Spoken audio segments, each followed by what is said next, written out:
Ihanda na muli natin ang ating mga puso, ating mga buhay sa pagtanggap sa biyaya ng Panginoon tulad ng kanyang mga salita sa hapon na ito. So itutuloy po natin yung ating pong pag-aaral as I am sharing all the messages sa Book of Nehemiah. At sa araw po na ito ang aking pong ibabahagi, be strengthened with the help of the Lord. No? Ito na yung mga panahon na nakumpleto na po, nagawa na yung wall of Jerusalem sa awa at tulong ng ating Panginoon Diyos. Ang sinasabi nito mga kapatid, no, sabi nga natin kanina, no, especially today na Ramadan, lahat po kayo ay pagod. No, dahil alam natin na maraming ginagawa patungkol sa inyong mga employer. Pero ang tanong po natin, no, saan ba tayo humuhugot at bubukuhan ng kalakasan? Okay? Hindi natin maiwasan na hindi tayo mapagod. Kasi magawa tayo, may mga trabaho tayo. No? From time to time, sigurado mapapagod ang bawat isa. Pero higit sa lahat dyan mga kapatid, alam natin po lagi kung paano humugot ng kalakasan sa ating Panginoon Diyos. Hindi lang po siya ay nagbibigay sa atin ng mga kalakasan, kundi higit sa lahat siya ang tumutulong sa bawat isa atin. So, we need to be strengthened always with the help of our God. So, buksan po natin yung ating mga Biblia sa Book of Nehemiah, chapter 6, from verses 9 to 16. Ito yung mga panahon nga na natapos na yung Wall of Jerusalem sa awa at tulong ng ating Panginoon. Okay, starting now from verse 9.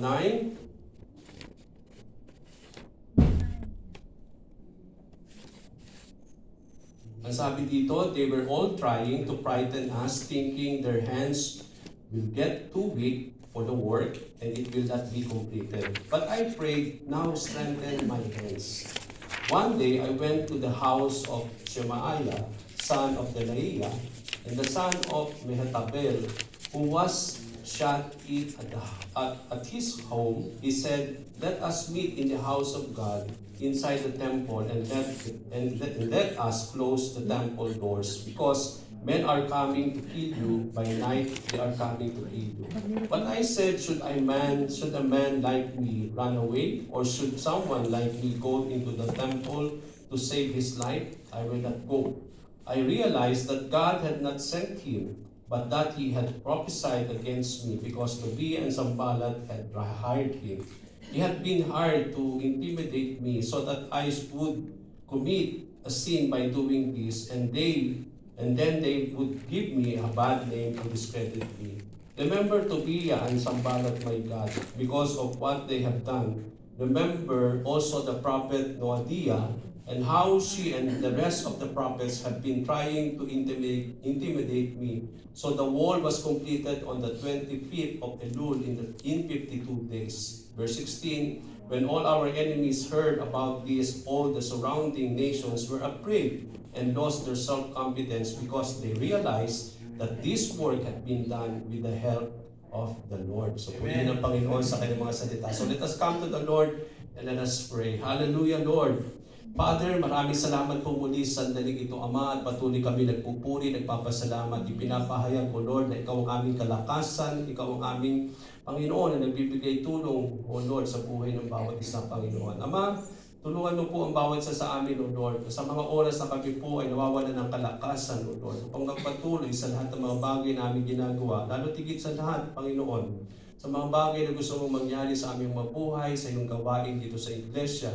Kaya mo po, Panginoon, ang bawat isa sa amin, O Lord God, ay makasumpong ng kalakasan na nagmumula sa iyo. Pagpalain po kami, O Lord God, na nawa sa lahat ng oras, sandali, sa oras ng paghipitan, O Lord God, ay patuloy kami magkaroon, O Lord God, ng tulong at awa na nagmumula sa iyo, Panginoon. Maraming salamat po, Diyos, at binabalik namin sa iyo, Lord, ang lahat ng papurit, pasasalamat. Ito po ang aming dalangin at samo sa tanging pangalan ni Jesus. Amen. Okay, so purihin ng Panginoon sa hapon na ito, mga kapatid.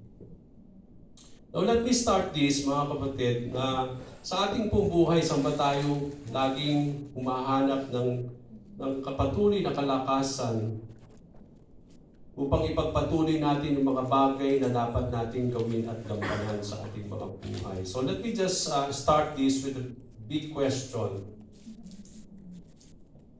Now, how can we find strength in doing the work of the Lord? No? Na ang bawat isa sa ating mga kapatid ay tinawag ng ating Panginoon upang gumanap sa gawain ng Diyos, lalo tigit sa lahat dito sa iglesia ng ating Panginoon. No? Bawat isa sa atin ay meron pong gagawing gawain dito sa katawan ni Kristo. At napaka-importante po that we need to find strength in the Lord. But how can we find strength in doing the work of the Lord? Another thing na gusto natin pong malaman sa hapon na ito ay ano magdadala sa atin to be strengthened in spite of ongoing hindrances and challenges in accomplishing the work of the Lord. Meron tayong mga bagay na haharapin sa ating mga buhay na sometimes pumipigil po sa atin at nagbibigay hadlang sa mga bagay na gusto ng Panginoon gawin sa ating mga buhay. Hindi lang po yung mga gawain ng Diyos na gusto ng gawin ng Panginoon sa buhay natin, higit sa lahat, gawain ng Panginoon dito sa iglesia, no? At hindi po madali. May mga bagay na nagbibigay pasakit, may nagbibigay hadlang sa bawat isa sa atin. Pero paano ba tayo makakakuha ng kalakasan na yan upang ipagpatuloy po natin yung lahat ng mga bagay na gusto natin gawin at gusto ng Diyos gawin sa ating mga buhay?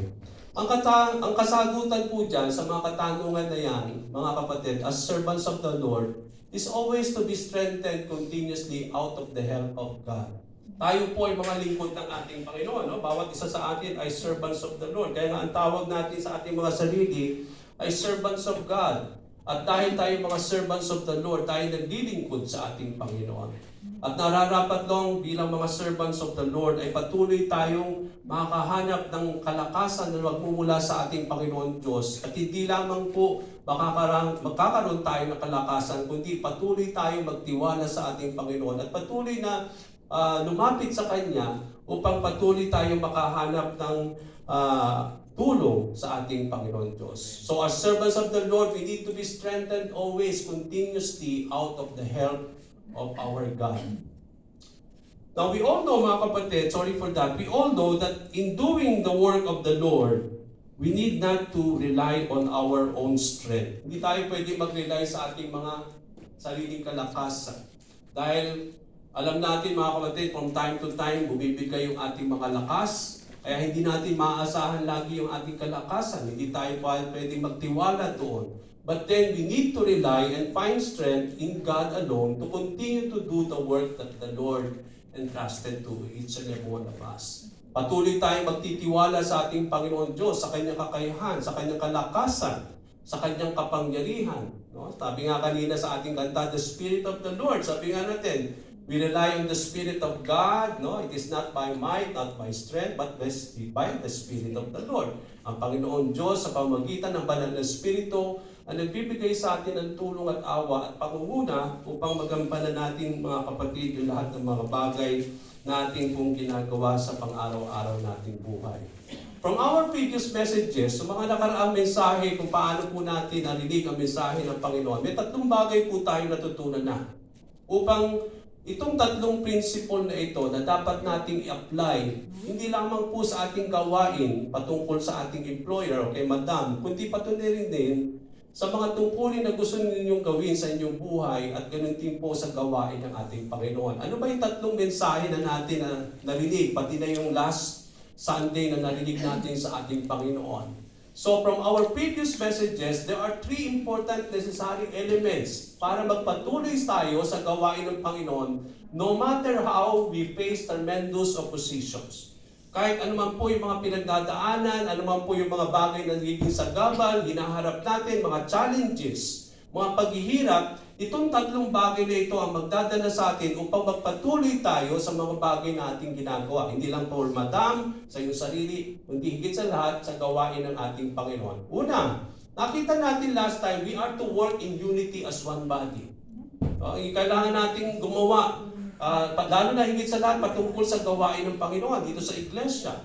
We are all members of one body in Christ. So bawat isa sa atin may gaganapin dito sa gawain ng Panginoon. Kaya when we do the work of the Lord, kailangan na buong katawan tayo. Hindi tayo watak-watak sa ating pong gawain patungkol sa Panginoon. Bilang isang iglesia, bilang isang katawan ni Kristo, kailangan natin ganapin ito na bawat isa sa atin ay nandoon, nakikibahagi sa gawain ng ating Panginoon. So we do the work of the Lord as one body in Christ. Pangalawang nalaman natin last time, we need to have our heart on what we do. Sabi doon, we are to work with all our hearts as we set our whole being in doing the work of the Lord. Sabi nga natin last time, na lahat ng mga bagay na ginagawa natin patungkol sa ating Panginoon Diyos, ay ito po ay may kinalaman sa ating mga puso. There's the involvement of the heart. Ang Panginoon, hindi siya tumitingin sa lahat ng mga bagay na ginagawa natin sa ating in the physical aspect. Lagi tinitingnan niyan kung ito'y ginagawa natin ng buong puso sa pagbibigay kay Lord. Kung ito pa'y binibigay natin ng buong puso, nasisiyahan ang ating mga puso, no matter pa yung ano man yung binibigay natin sa Panginoon, pero kapag ito ay binibigay natin na may involvement of our heart, nagiging katanggap-tanggap sa Panginoon yung ating pagkakaloob. Kapag tayo nagpupuri sa Panginoon, kapag tayo nagpo-worship sa Panginoon, lagi niya tinitingnan yung puso natin. Kapag yung ating mga kapatid dito, na naglilingkod dito, nangunguna sa ating praise and worship, hindi dahil sa galing nila ng boses, o galing nilang tumugtog, o ating mga tamboriners, hindi yung tinitingnan ni Lord kung gaano tayo kagaling sa lahat ng mga bagay na ginagawa. Kundi ang lagi niya tinitingnan ay yung nandun ba yung puso na yan sa kanilang ginagawa. Yun po mahalaga sa buhay ng Panginoon. So, sa bawat isa sa atin, na kapag tayo naglilingkod sa Panginoon Diyos, there should always be the involvement of our heart. Last Sunday, we talk about to be devoted in the work of the Lord. Pag sinabi natin magiging devoted tayo, ibibigay natin yung effort, yung buong lakas sa mga bagay natin ginagawa. Sabi nga natin, we are to give yourself fully to the work of the Lord. Bakit? Sabi nga natin, because your labor are not in vain. Hindi nasasayang. Yung ating paglilingkod, ito'y gagantipalaan ng ating Panginoon Diyos. Sabi nga natin, hindi lang ito sa mga gawain ng Panginoon. Sabi ko nga last Sunday, kung itong mga gawain natin sa ating employer, ginagampanan natin ang maayos, na may papuri at pagsamba sa Panginoon, na ito'y ginagawa natin sa Panginoon Diyos. Sabi ko nga, kahit hindi tayo ginagantipalaan pabalik ng ating mga employer, ito'y gagantipalaan ng Panginoon dahil ito ay hindi natin ginagawa sa kanila, dahil ito'y ginagawa natin sa Panginoon. So we need to be devoted. Now, itong tatlong bagay nito, napaka-importante sa mga ginagawa ninyo. When you do it, you always do it with your heart, no? With your whole being. And then we need to be devoted in what you do. Today, i-add natin yung sa tatlong yan, yung pong we need always to be strengthened in our hands with the help of God to continue to do His work. Kailangan natin makasumpo, makahanap ng kalakasan sa ating Panginoon Diyos na nagbibigay tulong sa bawat isa atin. Bakit? Kasi sabi po sa Isaiah 35 verse 3 to 4, may possibility na manghihina tayo sa ating physical na buhay. May mga times na ating pong mga kakamay ay nawawalang ganang gumawa. Yung ating mga tuhod ay nanginginig upang magpatuloy. But then, sabi dito, strengthen the feeble hands, steady the knees that give way. Say to those who fearful hearts, be strong, do not fear. Your God will come. He will come with vengeance, with divine retribution. He will come to save you. So dito makikita natin sa ating pong passage na ito, mga kapatid, yung katotohanan ng ating mga puso could become feeble. No? Your hands and your knees will become feeble and weak. Ito nagsasabi dito na posible o talagang may mga pagkakataon na manghihina ang ating mga kamay, pati ang ating mga tuhod. At alam po ninyo, isa sa mga susi, sabi ko nga nung Friday, alam niyo po kung sino ang nagdadala sa atin upang mawalan tayo ng kalakasan. When you become fearful in your heart. Kapag ang takot na unahan tayo, mga kapatid, at hinaan natin ang takot, manaig sa ating mga puso, yan ang maglarab sa inyo sa lahat ng mga bagay na gusto niyong gawin. Para nawawalan tayong ganang gumawa. Para nawawalan tayo ng kalakasan magpatuloy kapag naunahan na tayo ng takot. Kaya nga may mga sandali, mga kapatid, no? Kaya nga pag tayo gumagawa sa gawain ni Lord, sometimes inuunahan natin ang takot. Okay? Natatakot tayo na gawin yun. Kaya ko ba yan? Yung parang bang lagi mo tinitingnan yan sa sarili mo. Pero kailangan natin tingnan yan sa pamaraan at kapangyarihan ng Panginoon. Amen. Hindi natin magagawa yan kapag lagi mo tinitingnan yung kahinaan mo, yung takot mo. No? Kaya ko ba yan o kaya ko bang gawin yun? Kasi kung gano'n ang pag-iisip natin, hindi natin talaga magagawa yung mga bagay na yan. Lalo na sa mga trabaho nyo sa inyong mga employer. So it means to say we always rely on the strength, on the wisdom of the Lord for us to do all these things. So huwag nating hayaan dito yung katakot. Kaya nga sabi ni Lord, be strong, do not fear. Kasi yung fear na yan, ang magdadala sa atin parang manghihina tayo lagi. So instead of being fearful, we need to be strong in the Lord, sabi ko. We need to find strength in God. Doon tayo magtiwala. Dahil ang Panginoon Diyos, sabi dito, will always come and He will always save us. So itong principle na ito, mga kapatid, itong principle na ito also applies in doing the work of the Lord. There are many challenges and difficulties that makes us fearful as we accomplish them. May mga challenges tayo na hinaharap kapag tayo po ay hahayo, ibabahagi ang salita ng Panginoon. Hindi po magiging madali yun. Sabi ko nga last time, yung ating kalaban, yung Diablo, hindi tayo hahayaan yan. Gagawa siya ng iba't ibang pamamaraan para pigilan tayo, para hindi natin maipalaganap ang salita ng ating Panginoon. There are moments na pati yung mga trabaho natin gagamitin niya para hindi ka makagawa, hindi ka makadevote sa gawain ng Panginoon. Anong gagawin niya? Lalo niyang gagawing business kay employer, sa employer dito. Para talagang sometimes ginagamit ng Diablo yung mga employer ninyo para maging busy kayo, para hindi kayo maka-attend sa mga gawain ng Panginoon at hindi maganap yung mga bagay na gusto ng Panginoon gawin sa buhay natin. Hindi lang po ang Diablo ang pumipigil sa atin. Yung mga law of the land. No? Sometimes bawal tayo na talagang gawin yung yun sa mga bagay na sa labas. Kaya sometimes napipigilan tayo ng mga ganong klaseng mga balakid upang patuloy nating ipalaganap ang magandang balita ng ating Panginoon Diyos. So, we need not to be fearful, but we need to find strength to accomplish them. But we are called to stand strong in the Lord, no matter what, for the Lord will come and He will save us to do His work. So the first thing na nakita natin sa ating passage today, mga kapatid, is that Nehemiah and the people were further treated. Natitreaten sila ng kanilang mga kaaway. At sabi nga natin ba, sa umpisa pa lang, tinitreaten na sila ng kanilang mga kaaway hanggat patuloy nilang ginagawa itong Wall of Jerusalem. Walang tigil itong mga kaaway nila to threaten them. Ang sabi po sa verse 9, they were all trying to frighten us. Hindi lang tinitreaten nila itong mga tao ito, si Nehemiah at ang mga taong gumagawa nitong wall, kundi they try to frighten them. Tinatakot nila itong mga tao ito. Na ang kanilang akala, kapag tinakot nila itong mga tao ito, ay titigil sila, manghihina sila, para gawin at hindi matapos yung Wall of Jerusalem. Yun yung kanilang thinking. Yun yung akala nila na kapag tatakutin nila itong mga tao ito, their hands will get too weak and for the work and it will not be completed. So ito yung gagawin nila. They want to threaten these people para hindi sila magpatuloy. So ang sinasabi dito, there are times that kapag nga sabi nga natin, when we become frightened, yan ang laging sinasabi ng pansalita ng Panginoon that it will always cause us to become weak at hindi po natin matatapos yung ating gagawin.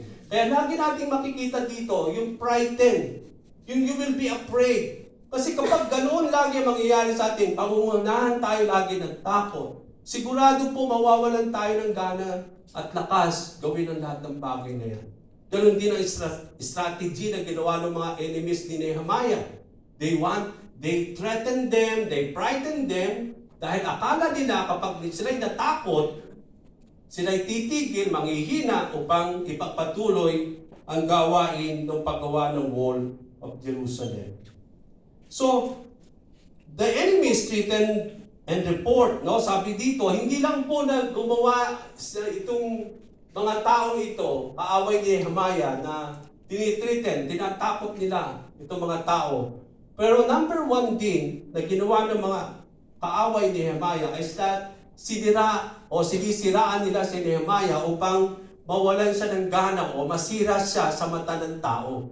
So nakita natin sa ating passage, the enemies made false accusation that Nehemiah and the Jews were plotting to revolt.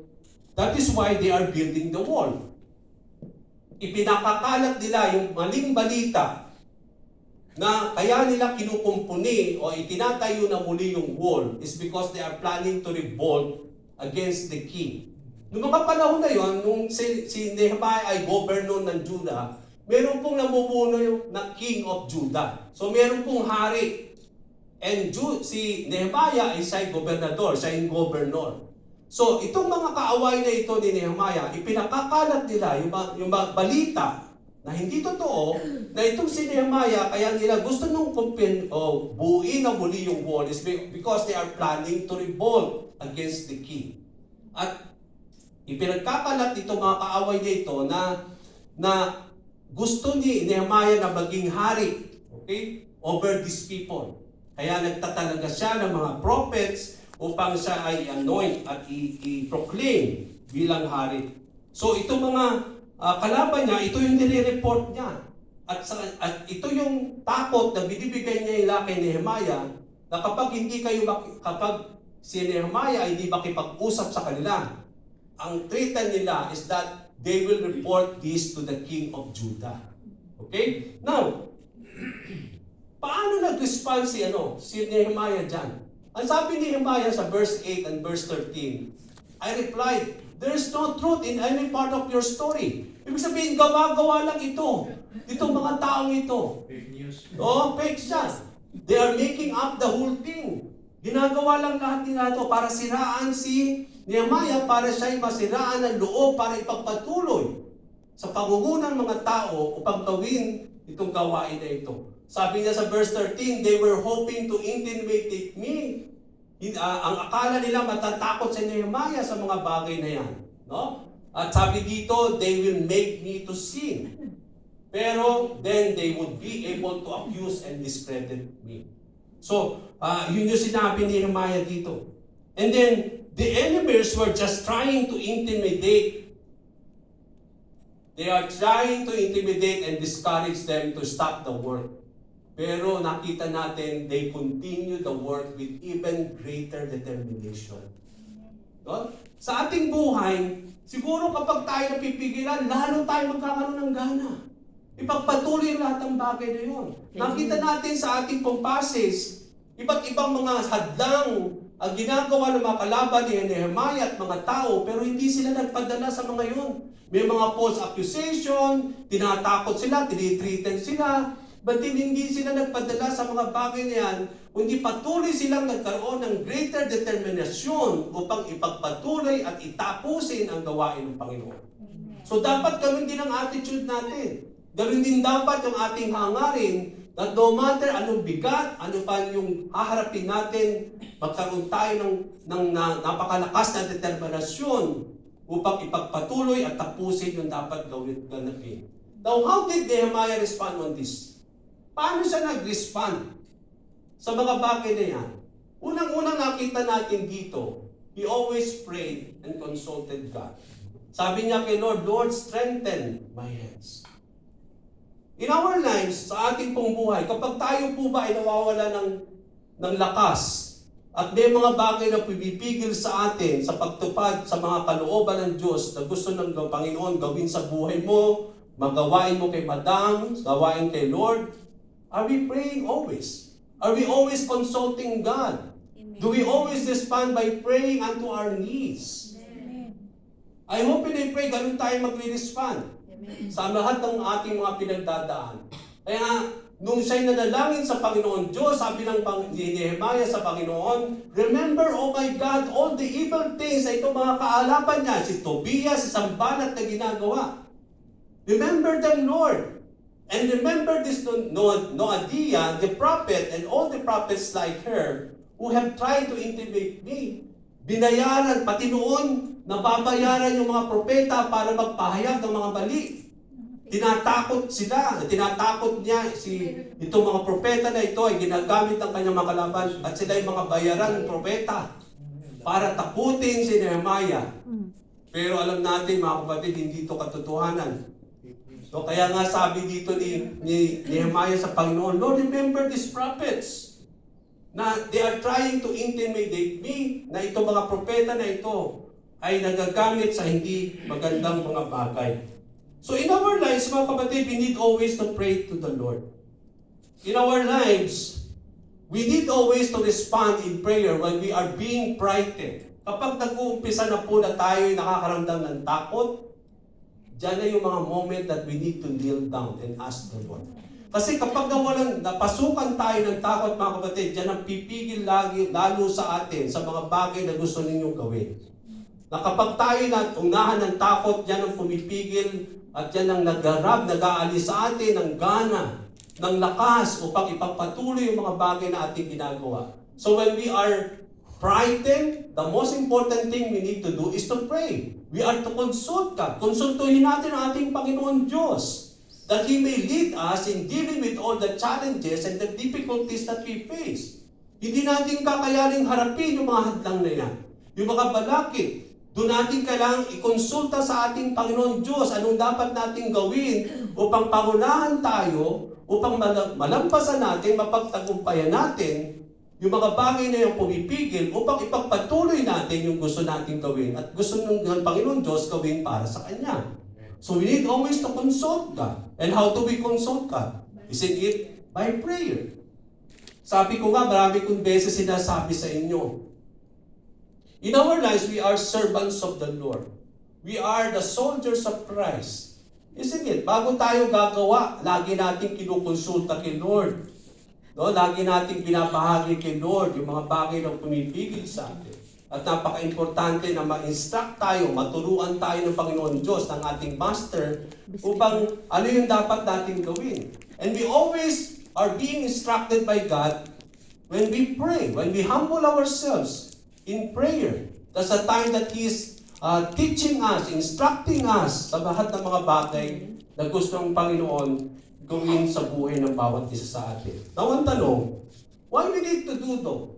Why we need to do so? Why we need to pray? Bakit ba kailangan natin konsultahin si Lord?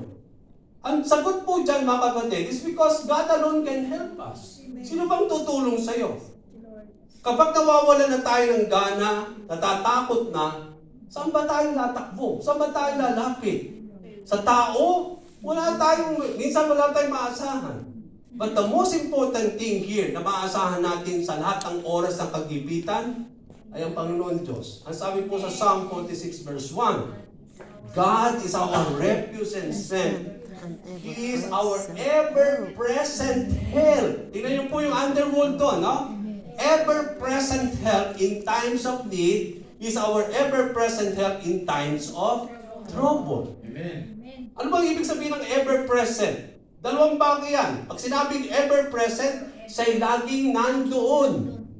He is always present during times of trouble. No? Wala siyang absent. Tama yun. So, but then, hindi lang yun. He is ever-present help. No? Laging nandun yung tulong niya in times of need. Nandun lagi yung tulong niya in times of trouble. So, why we need to rely on anything? We cannot even rely on ourselves. Dahil nawawala na nga tayo ng lakas at natatakot tayo. That's a time that we need to take refuge in the Lord. Ano ba ang kanlungan natin? Sino ang kanlungan natin? Ang Panginoon Diyos. Saan ba tayo tatakbo kapag natatakot tayo? Sa Panginoon Diyos. It is God that we will find refuge. It is where we will find strength. When we come to the Lord, and how do we come to the Lord? By prayer. When we kneel down. Okay? Napaganda po yung kanta, no? That there is no higher calling, no greater honor than to bow and kneel down before your throne. Kinakanta natin yun, no? Tingnan niyo po, there is no higher calling. Alam niyo po ba ang higher calling ninyo sa Panginoon Diyos? To bow and kneel before His throne. No? That is the highest calling of God for you and me. Alam natin, may mga calling tayo sa Panginoon. Pero, aside from that calling, ang pinaka-highest calling natin is to kneel down. Not only that is the highest calling of God for you, but that is the greater honor. No? Napakaganda yung greater honor to bow. Pribileyo. Para bang opportunity yun na ibinibigay sa atin. That there is no greater honor than to bow and kneel down before our God. And that is something that we need to put into ourselves. So, Nehemiah always prayed and consulted God. Nag-umpisa tayo sa chapter 1 hanggang nasa chapter 6 na tayo. In all those verses, in all those chapters, nakita natin always Nehemiah prayed to the Lord. Ano man yung kanilang dinatatnan, ano man yung mga bagay na kanilang nagiging hadlang, nakikita natin dito sa bawat chapter na yan. He always rely on God. He always consult God. He always pray to the Lord. And I hope and I pray maging gadulad tayo ni Nehemiah. It's because alam niya natin, mga kapatid, na wala pong ibang tutulong sa atin kundi ang Panginoon Diyos. So he always responded in prayer and he always consulted God. So ganun yung una natin nakita. Pangalawa, the wall was completed. Paano natapos itong wall na ito? Dahil sa lakas nila? No. Ang sabi ni Nehemiah, the wall was completed for 52 days out of the help of God.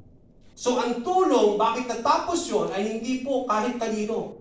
It is the Lord who helped them. So sabi dito, so and the wall was completed on the 25th of Elul for 52 days. When all our enemies heard about this, all the surrounding nations were afraid and lost their self-confidence because they realized that this work had been done with the help of our God. So nung una, tinatakot nila itong mga tao ito. Nagpapabricate sila ng mga maling mga bagay patungkol kay Nehemiah. Pero nagpatuloy sila. Umasa sila patuloy sa Panginoon Diyos. They always rely on God. And then here comes God. No? Natapos po. Out of that mga 3 days na tinatakot sila, natapos nila yung wall for 52 days. No, ano nangyari after na ang wall ay na-complete? Nung naitayo ito, ano nangyari po? Sabi po dito, our enemies, yung mga sumisira, yung tumatakot sa kanila, yung nag-threaten sa kanila, ano mga nangyari sa kanila. Even the surrounding nations became afraid. Noong una, sila ang tinatakot, pero yung takot na yun bumalik sa kanilang lahat. Okay? They become afraid. Bakit sila natakot ngayon? Dahil nalaman nila, na-realize nila na ang Diyos ng Jerusalem, ng mga Hudyo, ang nagtayo ng wall na yan. Hindi yung tao. Kaya ang nangyayari ito, sino kinakalaban nila? Yung mga Hudyo? Hindi. Ang Diyos ang kinakalaban nila. So they come to realize that these people, hindi itong mga taong do, hindi si Nehemiah ang nagtayo, kundi ang Diyos ang nagtayo ng wall na yan. So when they heard that, they became afraid and they lost their self-confidence. Because it is God, sabi nga ni Nehemiah, because they realized na itong gawain na ito had been done not because of the people, but with the help of God. So ganun din ang ginasabi natin sa ating mga buhay. Do you take credit sa mga bagay na ginagawa ninyo? No. Bakit mo nagawa yung mga bagay na yan? Dahil sa dugunong mo? Dahil sa kalakasan mo? Hindi. Kay Lord. Pati kalakasan mo galing kay Lord. Yung karunungan kay God. So, ipagpasalamat natin sa Panginoon na gagampanan ninyo kahit mahirap yung ginagawa nyo kay Madam. Purihin ang Panginoon kasi si Lord pa rin ang gumagawa sa inyo. Siya pa rin nagbibigay kalakasan sa inyo. Siya pa rin ang nagbibigay patnubay na kahit alam po mahirap yung ginagawa ninyo, no? But then, we thank the Lord dahil ang Diyos ang nagbibigay sa inyo ng kakayahan, siya ang nagbibigay sa inyo ng karunungan, siya ang nagbibigay sa inyo na pagpapala o pagpapalain ng bawat ginagawa ninyo. So it is not you. So always thank God. Kaya nararapat lang ipagpasalamat ninyo, no? Kapag tayo hihimlay, Lord, thank you, God. Although mahirap, ang haba ng pinagtrabahuhan ko itong araw na ito, 12 hours. But then, Lord, thank you, God. Nagawa ko na maayos ang aking trabaho. Purihin ang Panginoon. Isn't it? Kaya tamang ipagpasalamat natin dahil sa talaga, we are able to do all these things because of the help of God. Lagi natin ipahayag ito. Lord, nagampanan ko ito dahil sa tulong mo. Purihin ka, Panginoon. Kaya kapag gano'n ang attitude natin, ang ganda. Ginaganahan pa rin tayo. Para bang, bukas yun na naman ang gagawin ko. Parang ayaw mo nang gumawa. Pero kapag ang attitude, kapag ang mentality mo, okay, yun na naman ang gagawin ko. Mahirap na naman. 12 hours na naman kay Madam. Pero si Lord, ang kasama ko, siyang gumagawa ka sa akin, okay lang. Okay? Nagiging magaan. Nagkakaroon tayo ng matinding determinasyon upang harapin yung lahat ng bagay niya. Kasi alam mo natin, kasama natin si Lord. Siya ang gumagawa para sa atin. Kaya napakabuti ng ating Panginoon. So, na-complete yung wall out of the help of God. In spite ng mga oposisyon, dahil sa mga takot, mga accusation na yan, hindi nagtagumpay lahat yan. Bumalik lahat yan sa kanilang mga kalaban. Okay? So, sabi dito, the completion of the wall, ang nagpapatunay na ang Diyos ay kasama ng tao, ang nagpatunay nun ay yung paano natapos yung wall of Jerusalem. At lahat ng mga kahihiyan ay hindi po napahiya yung bayang Israel. Lahat ng kahihiyan ay napunta doon sa kanilang mga kalaban. Sila ay napahiya. Nung nalaman nila na hindi nagtagumpay yung lahat ng kanilang mga bagay na gustong gawin para pigilan yung paggawa ng wall. Pero nung natapos yun, sila ang napahiya sa sarili nila. Now, naniniwala ba kayo that in our lives, kahit anong gawin ng dyablo, kahit anong gawin ng mga kalaban natin at pumipigil sa atin, hindi tayo mapapahiya. Naniniwala po ba kayo? Silang mapapahiya. Bakit? Ang sabi nga ng Panginoon sa Isaiah 66 verse 5, hear the word of the Lord, you who trample on His words. Kung tayo ay, we fear the word of the Lord, no? Your own people who hate you and exclude you because of my name have said, let the Lord be glorified, that they may see your joy. Yet they will be put into shame. Sila ang mapapahiya, hindi kayo. Sabi ng Panginoon. At sino yung mga gumagawa na hindi maganda sa Kanya? Mga kapwa nilang kalahi. Sabi dito ni Lord, no? Your own people who hate you. Yung mga kalahi nila ang nag-hate sa kanila. Sila yung gumagawa ng mga bagay para ma-exclude itong mga tao ito because of the Lord. Pero kahit nagpapahayag sila ng hindi tama, no? Sabi dito, let the Lord be glorified that He may see your joy. Pero actually, they will be put into shame. Ang sabi ng Panginoon, no one who hopes in you will be ever be put into shame. Kung magtitiwala tayo sa Panginoon, hindi raw tayo mapapahiya. Amen. No one who will put their hope in you will be put into shame. Sino mapapahiya? Yung mga tao, no? But shame will come to those who treacherous or who are treacherous without cause. Sila ang mapapahiya, hindi tayo. When we continue to put our hope in God, when we always rely on the Lord, gagawa sila ng lahat ng bagay para mapahiya tayo, pero hindi yun mangyayari dahil the Lord will give that shame unto them. Dahil bakit? Dahil magaling ka? Hindi. Because the Lord is with you. The Lord is ever present in you. Because the Lord is ever present helping you. So nandun lagi. And I believe that is what happening in our lives, in our everyday lives. Kailangan lang natin magpatuloy at ilagak ang ating pag-asa sa ating Panginoon. When we know that God is with us and that He is helping us in accomplishing His work, it gives us encouragement, determination, and courage to continue until we complete it. Kapag alam natin sa puso mo, inilalagay mo sa buhay mo, na kasama ko ang Diyos, at yun ang lagi sinasambit mo, yun ang inilalagay mo sa puso at isipan mo. Kahit anumang bagay na ginagawa mo, mahirap man o hindi, mga bagay na may pumipigil, pero kapag nilalagay natin sa puso, sinasambit ang ating mga bibig, ipinapahayag ng ating mga puso at isipan na kasama ko ang Diyos, ano nagdadudulot ito? Lalo tayo, sabi doon, na-encourage, na determine tayo lalo. At higit sa lahat, nagkakaroon tayo ng tapang to continue until we complete it. So dapat yung pala. Kailangan nating sabihin sa ating mga sarili talagang kasama natin ang ating Panginoon Diyos. Sabi nga sa Psalm 73, my flesh and my heart may fail, but God is the strength of my heart. Sinasabi ng salita na ito, posibleng yung heart mo, yung heart mo and your flesh will fail you. But, sabi doon, even though yung flesh, yung heart natin, ay parang mong abang magpipil, but then God is the strength of my heart and my portion forever. So, ang kalakasan natin ay ang Diyos. Bagamat, sabi nga natin, manghihina ang ating mga puso, yung ating puso, Lord, magbibigay yan, no, it will fail, but God is the strength of our heart. We will always find strength in the Lord. So, ang susi dyan, mga kapatid, always be strengthened with the help of God. Sa mga oras na mga bagay na tayo po'y nahihirapan, sometimes nagbibigay takot yung mga bagay, then always find strength with the help of the Lord. Sabi po sa Isaiah 41 verse 10, so do not fear, for I am with you. Do not be dismayed, for I am your God. I will strengthen you and help you.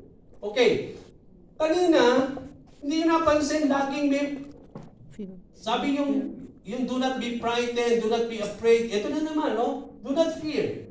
So sa salita ng Panginoon, alam din nyo lagi, ang nagrarab sa inyo ng mawalan kayo ng kana at mawalan kayo ng lakas, yung takot. Kaya nga yun lagi ang binabanggit sa salita ng Panginoon. Do not fear, do not fear. Be strong in the Lord. Kasi kapag pinairal mo ang takot mo, yan ang magdadala sa iyo na talagang hindi mo magagawa. Mauunahan ka ng takot. Kaya laging marinig nyo sa Panginoon, do not fear. Why? Why we do not fear? For I am your God. Sabi ng Panginoon. Do not be dismayed. For I am your God. I am with you. Sabi niya, I will strengthen you and help you. I will uphold you with my righteous right hand.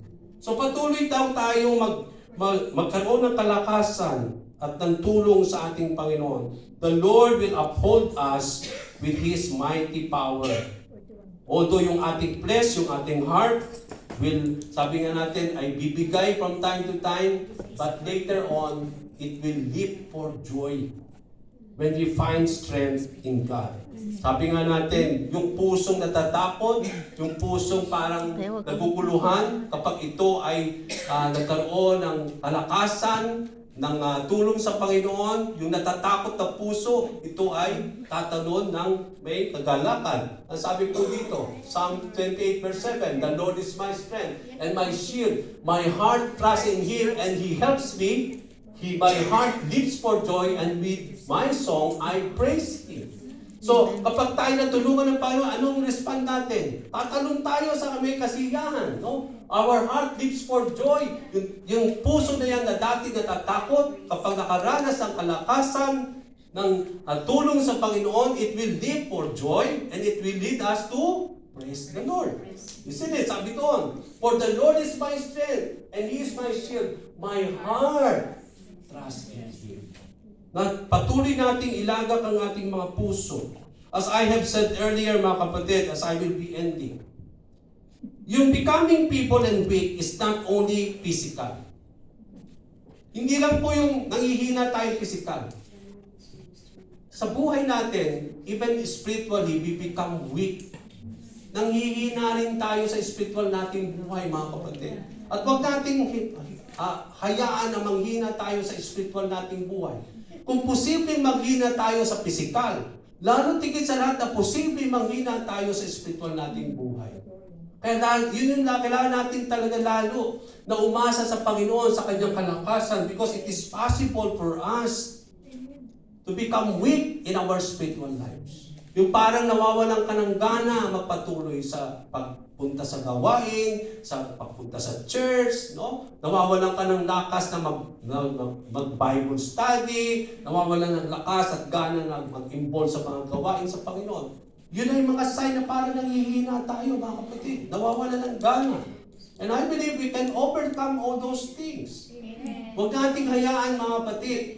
Alam niyo po ba, yung lagi kong sinasabi, mga kapatid, yung pagpa-backslide, yan ba'y isang iglap nag-backslide ka? No. Unti-unti yan. Unti-unti. Yung paunti-unti mo, yun, dumadami po yan. Hanggat magigising ka na sa katotohanan na isang araw, wala ka na kay Lord. Sana kumpisa yun. Yung paunti-unti mo. Yung pag-skip mo every Friday, every Sunday. Pag-skip mo, paunti-unti na hindi ka nag-pray. Paunti-unti hindi ka nagbabasa ng salita ng Panginoon. Nagiging habit yun sometimes. Saan nag-umpisa? Paunti-unti. Yung isang adik sa nag-umpisa, paunti-unti. Hanggang hindi na siya makapamuhay na wala yun. Mga kapatid, yan po nagbibigay sa atin. Kaya beware of it. Huwag niyong hayaan, mga kapatid. And I believe that is something, we have to do something about that. Kaya nga sabi natin, we need to find strength always in the Lord. In our lives, hinalintulad ang buhay natin na para po tayo na nasa race. In our lives, we are in a race. Sa isang race, importante may lakas ka. Kasi kung wala ka ng lakas, hindi ka magpapatuloy. Hindi mo itutuloy na ma-cross yung finish line. Titigil ka. At yun, doon nilarawan ang ating mga buhay bilang mananampalataya.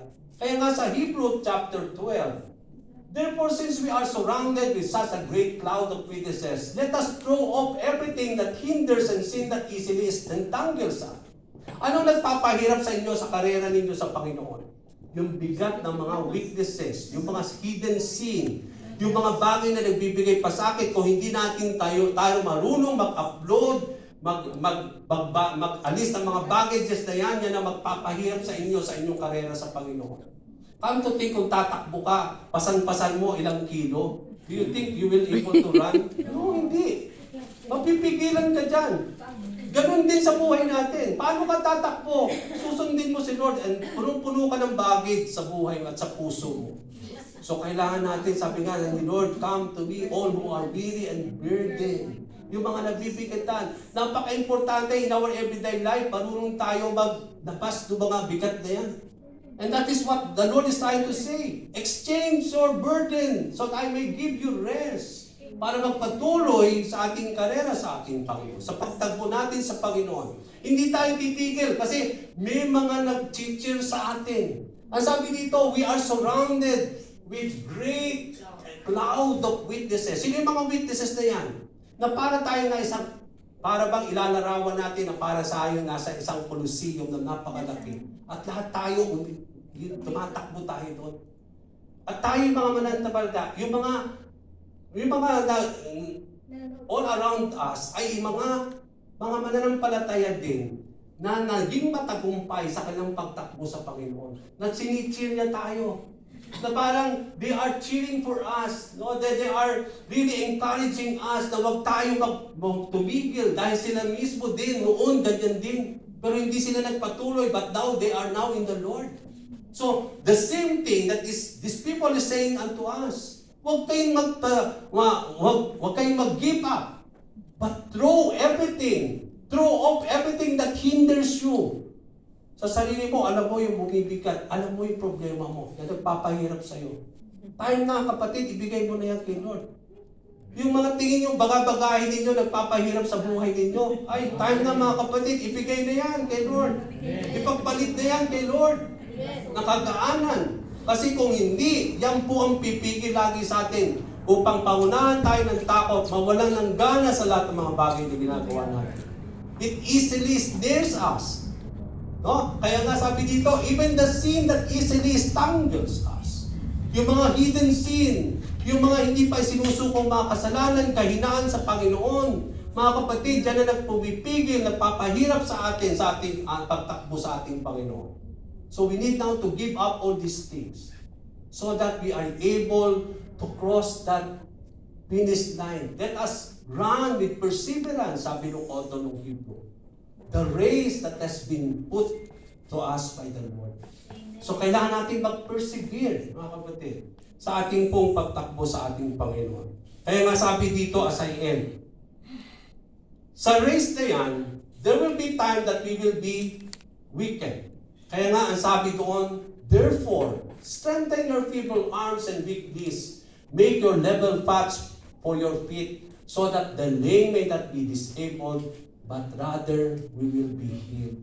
Na sa ating pagtakbo sa ating Panginoon, mga kapatid, napaka-importante na we need to find strength in the Lord. We need to find help in God. Sa ating pong race na yan, we will always rely on the strength of the Lord. We will always rely on the help of our God. Upang matapos natin itong karera na kung saan tayo inilagay ng ating Panginoon. Gusto, ang will ni Lord, ang desire niya mga kapatid, ay mapinis natin yung goal na yan. Makatawid tayo dyan sa finish line na yan mga kapatid. Because I believe, kapag nakakross tayo dun sa finish line na yan mga kapatid, alam natin yung mga bagay na naghihintay sa atin. Kapag napagtagumpayan natin itong mga bagay na ito na ating pinagdadaanan, pagpos at paglutoy tayo, encourage, dahil alam natin, ang Diyos na nagbibigay sa atin ng kalakasan, ang Panginoon na nagbibigay sa atin ng tulong sa bawat oras. So tayo pa tayo lahat, and let us come to the Lord and let us pray.